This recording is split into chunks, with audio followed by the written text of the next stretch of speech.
Gaia launched in December 2013. Its 5-year mission to study the billions of stars in our Milky Way galaxy.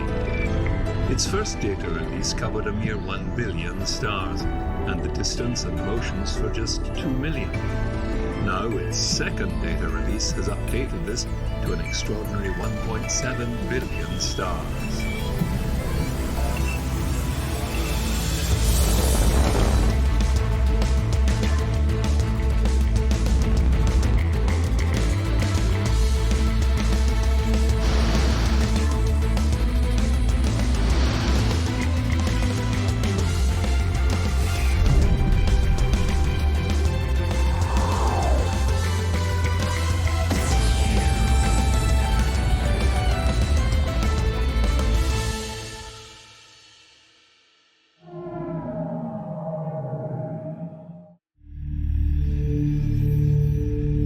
The second data release of ESA's Gaia mission has produced an extraordinary catalogue of over 1.5 billion stars in our galaxy. Based on observations between July 2014 and May 2016, it includes the most accurate information yet on the positions, brightness, distance, motion, color and temperature of stars in the Milky Way, as well as information on asteroids and quasars. The data comes down to the ESA antennas on the S-track network in Argentina, in Spain and in Australia. From there it goes to Darmstadt, who control the spacecraft, and then it goes to our central data processing hub near Madrid in Spain, which is an ESA center. And from there it goes to the data processing consortium, which then slices it up in different parts and processes this into science products. This new image, showing the distribution of stars in the Milky Way, represents 22 months of observations. 1.7 billion stars, their distance, motions and color. The dark areas are not empty. They contain interstellar gas and dust. So Gaia is measuring with 3 different instruments.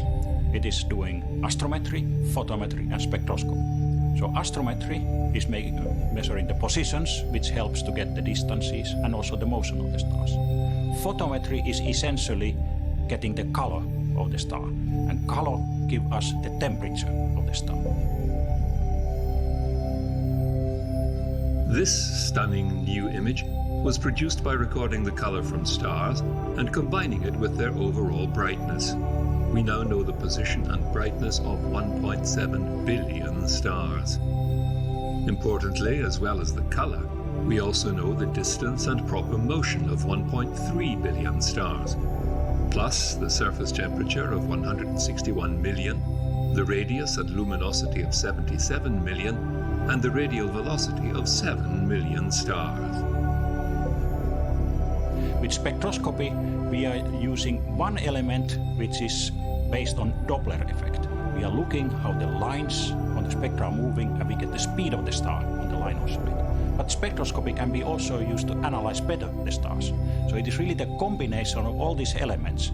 We know where the stars are, how they are moving, what is their temperature, and what are the properties of these stars. The most eagerly awaited result from Gaia are so-called parallaxes, which is the measurement which gives a handle to the distance of the stars. And this is a very tough measurement to be done. And we have known since Hipparchus, the previous ESA mission, distances to about 100,000 stars. And Gaia is going to increase that number to above 1 billion. So that is a real revolution. The raw data from Gaia is used to create stunning visuals and animations.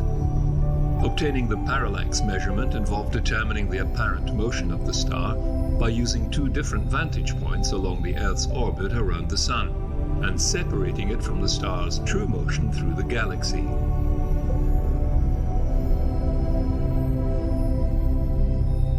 To do this, the spacecraft is orbiting around the L2 Lagrange point. The Sun, the Earth and the Moon are all roughly in one direction, and the sum of gravitational forces makes it an ideal position to study the stars at the dark side of the sky.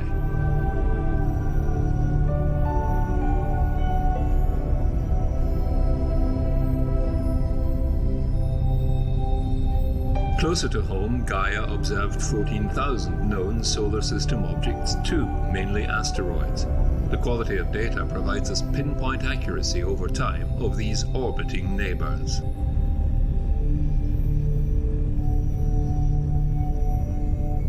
So we have a multitude of targets. We have solar system objects, asteroids. Most of them are stars, but we also see external galaxies and quasars. And it is really different kind of science what you can get out from this. From the solar system targets, we can measure their positions extremely accurately. We will know much better than ever before the orbits of asteroids, for example. Stars we are using to understand our Milky Way better. From stars we get really the structure of our galaxy. And the advantage of seeing some quasars is that the reference system of coordinates is based on quasars because they are far away so they don't move. And we can observe them in radio. And now finally with Gaia we can see the same objects in optical wavelengths. So we can tie radio reference system to optical. This animation of our own galaxy, the Milky Way, shows the roughly 100 billion stars.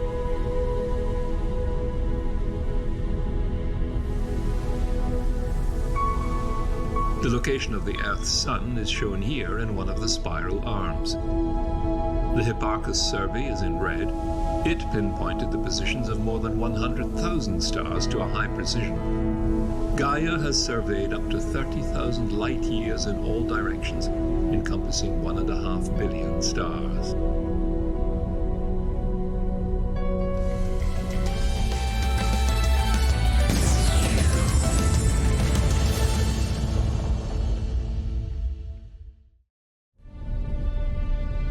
Galaxies come in all shapes and sizes. Only one of them is our home. Gaia is opening up our part of the galaxy to help us understand the past, present, and future of our region of space. The first data release already produced hundreds of scientific results, but for astronomers across the world, the best is yet to come.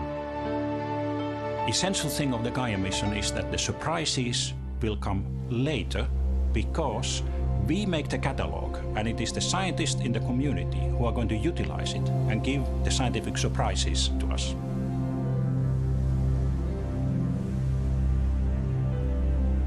The Gaia mission is expected to be extended to 2020, which means not only cataloging more stars, but also examining possible exoplanets around them and even more surprises.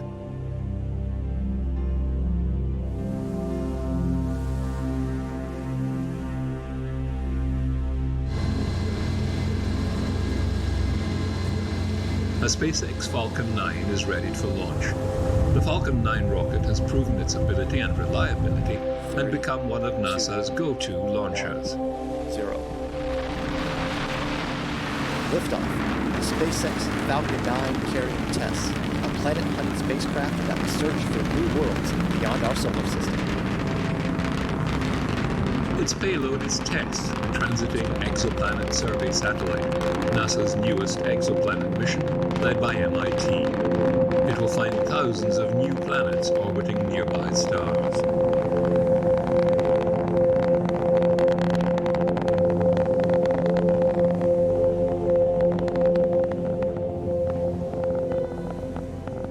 And visual confirmation as well of the fairing separation. Grid set deployed.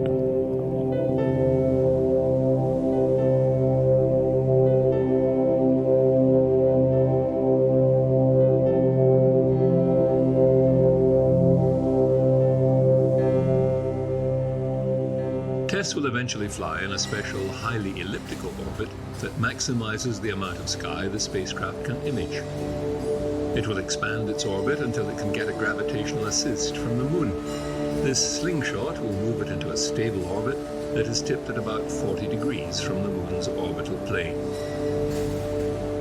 TESS will orbit Earth in exactly half the time it takes the Moon to orbit once. This feature helps stabilize the spacecraft against tugs from the Moon's gravity. The telescope will then spend most of its 13.7-day orbit observing the sky.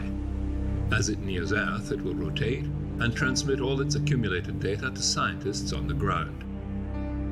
Over its 2-year mission, TESS will observe nearly the entire sky and potentially find thousands of new exoplanets. TESS, the Transiting Exoplanet Survey Satellite, is NASA's newest exoplanet mission. It's being led out of MIT, and it's going to find thousands of new planets orbiting bright nearby stars.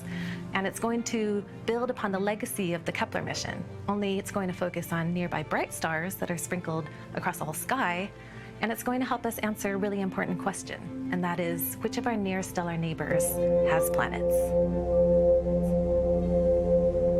In those 2 years, TESS will look for signs of planets ranging from Earth-size to giants larger than Jupiter. TESS will search for these new worlds or exoplanets using transits, the same method as the Kepler mission. As a planet passes in front of its star, it blocks some of the light, causing a slight drop in brightness. TESS can detect these subtle dips and even use them to determine some basic features of the planets, such as their size and orbit.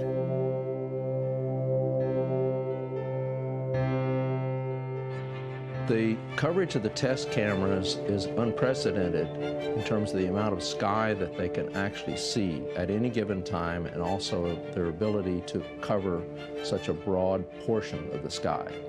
The types of targets that TESS will allow us to find will enclose essentially all of the bright nearby stars. Each of TESS's cameras has a 16.8 megapixel sensor covering a 24-degree square large enough to contain an entire constellation.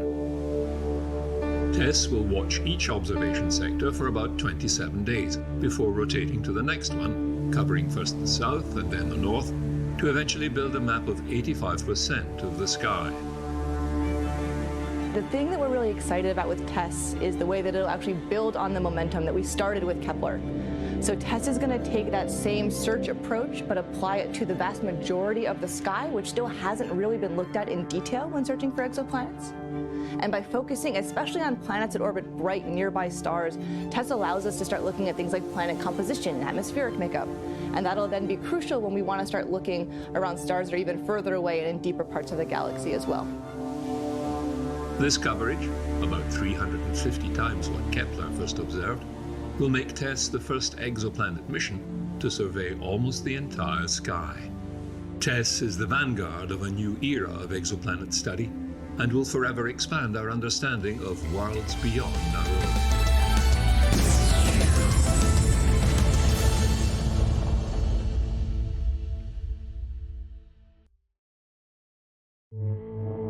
The Space Telescope Cheops, characterizing exoplanet satellite, is ESA's follow-up mission. The telescope will study hundreds of known exoplanets using the transit method, measuring the dip in light as a planet transits its parent star. When the planet goes in front of the disk of the star, then the light that we receive from the star decreases, right? And so this is what we want to measure, how much this light decreases when the planet goes in front of the star. And this is what's called the transit method. Hundreds of known planets orbiting stars outside our solar system will soon be under scrutiny by Cheops. We want to know what these planets are made of. We want to know how hot they are. We want to know the atmospheric composition, structure. We want to know the surface temperature. We want to know if there's water there, and eventually if there's life.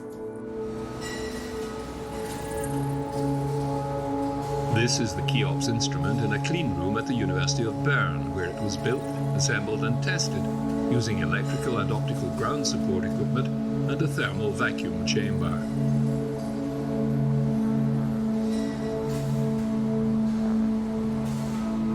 Cheops will measure the minute dip in light from a star when a planet transits across it.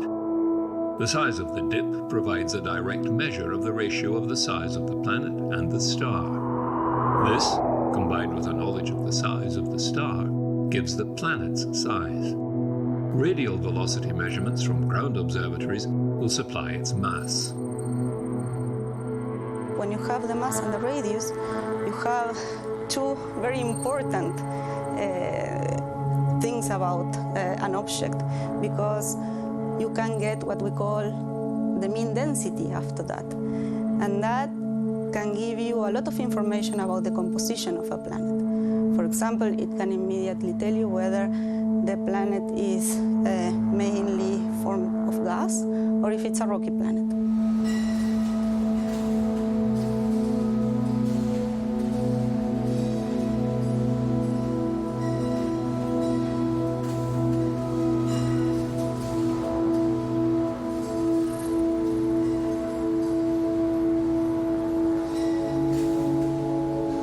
The telescope houses 2 mirrors, a CCD detector or camera, and a baffle to reduce stray light.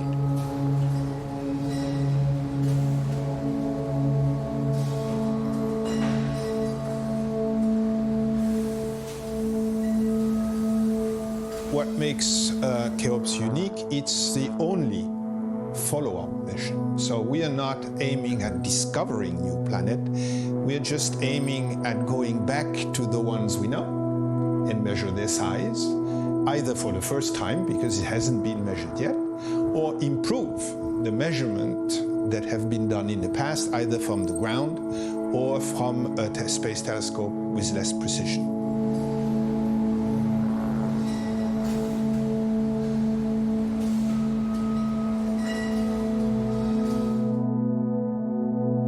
The challenge was to build an extremely accurate and stable telescope that blocked signals caused by stray light from its electronics and instruments.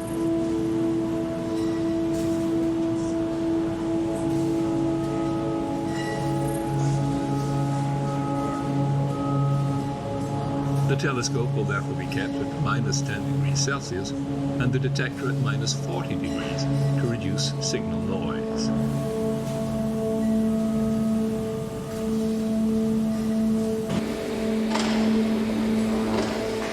The Cheops science team is currently selecting the best target exoplanets for further study. Other scientists will also be invited to submit proposals to use the Space Telescope.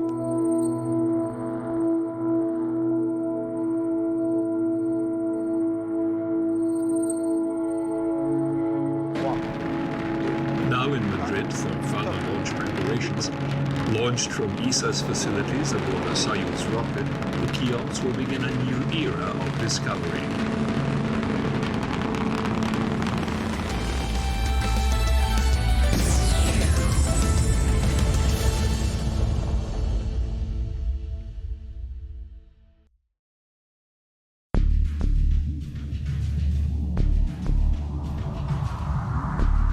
A recent analysis of 6 years of data from the MOA-2 ground-based survey concludes that exoplanets similar to Neptune in mass and probably composition are likely the most common worlds in the outer reaches of planetary systems.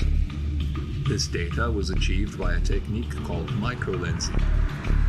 When a star passes directly between us and a more distant star, its gravity can act like a lens, magnifying the background star's brightness significantly for a few weeks. If the lensing star hosts a planet, the planet's gravity can produce a noticeable change in brightness over hours or days. This spike signals not only the planet's presence, but tells us its mass and distance from the star. Each method of finding exoplanets has different strengths. Radio velocity measurements reveal planets by detecting how they cause the star to move. Transit measurements reveal dips in starlight caused by planets passing in front of their stars. Both work best for massive planets in close orbits and for stars up to hundreds of light years away. Microlensing opens a planetary window onto a larger part of the galaxy, reaching thousands of light years. And because microlensing is more sensitive to smaller planets farther from their stars, it can reveal new planetary populations. In the MOA-2 study, researchers discovered that planets beyond a certain distance from their star tend to be roughly 20 Earth masses, or about the same as Neptune.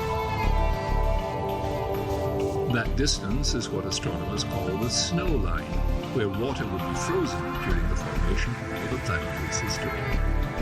For our system, that location is roughly 2.7 times farther from the Sun than Earth. Beyond the snow line, where there is more solid material to coagulate and initiate the planet formation process, planetary formation is thought to be most efficient. In fact, worlds formed in this frozen hinterland may play an important role in making habitable planets closer to their star. The gravity of planets beyond the snow line can help send water-rich asteroids inward, where they can deliver water to young rocky worlds. To validate this theory, you need a space-based telescope with some unique properties. NASA's new telescope, WFIRST, is the Wide Field Infrared Survey Telescope. Telescopes generally come into two different flavors. You have really powerful big telescopes, but those telescopes see a tiny part of the sky. Or telescopes are smaller, and so they lack that power, but they can see big parts of the sky. WFIRST is the best of both worlds. WFIRST is the Wide Field Infrared Survey Telescope. What I think of WFIRST is doing is building on what were the two great successes astronomically of the 1990s and the last decade. That is the Sloan Digital Sky Survey and the Hubble Space Telescope. WFIRST is a NASA observatory that has the top ranking of the National Academy of Sciences to launch in the 2020s. It has the same image precision and power as the Hubble Space Telescope, but with 100 times the area of sky that it views. Looking at a large fraction of the sky allows you to get a more complete accounting. For example, the stars in the Large Magellan Cloud, which is the nearest galaxy to us, or the stars in the galactic bulge. So you can do a much more complete accounting in a much shorter amount of time. The particular thing I'm interested in using WFIRST for is to actually do a statistical census of planetary systems in our galaxy. And what we're looking for is gravitational microlensing events. These are cases when another star passes in front of our line of sight to a background star, and it makes that background star get a little bit brighter due to the gravity of that foreground star. And that allows us to find planets. What WFIRST will do is it will have what we call a coronagraph. A coronagraph lets us image and characterize really dim planets next to very bright stars. No matter how good a telescope that you build, it's always going to have some residual errors. It's going to be the first time that we're going to fly an instrument that contains these high-format deformable mirrors that are going to let us correct for errors in the telescope. It's never been done in space before. WFIRST will allow us to potentially make groundbreaking discoveries, finding out what dark energy is. So this will tell us if dark energy is an unknown form of energy or if it's a modification of general relativity. Single WFIRST images will contain over 1 million galaxies, and we can't categorize and catalog those galaxies ourselves. Citizen science allows interested people in the general public to solve scientific problems, and so one of the things that I'm really excited about is enabling this bridge where the general public can get involved in doing actual science. For me, it's a really exciting opportunity to play a significant role in a mission that I think will be one of the most powerful telescopes that we have in the 2020s, and will be some of the most important things our country does in space in that time frame. With these new eyes in the sky, there seems no limit to our ability to unlock the mysteries of our universe.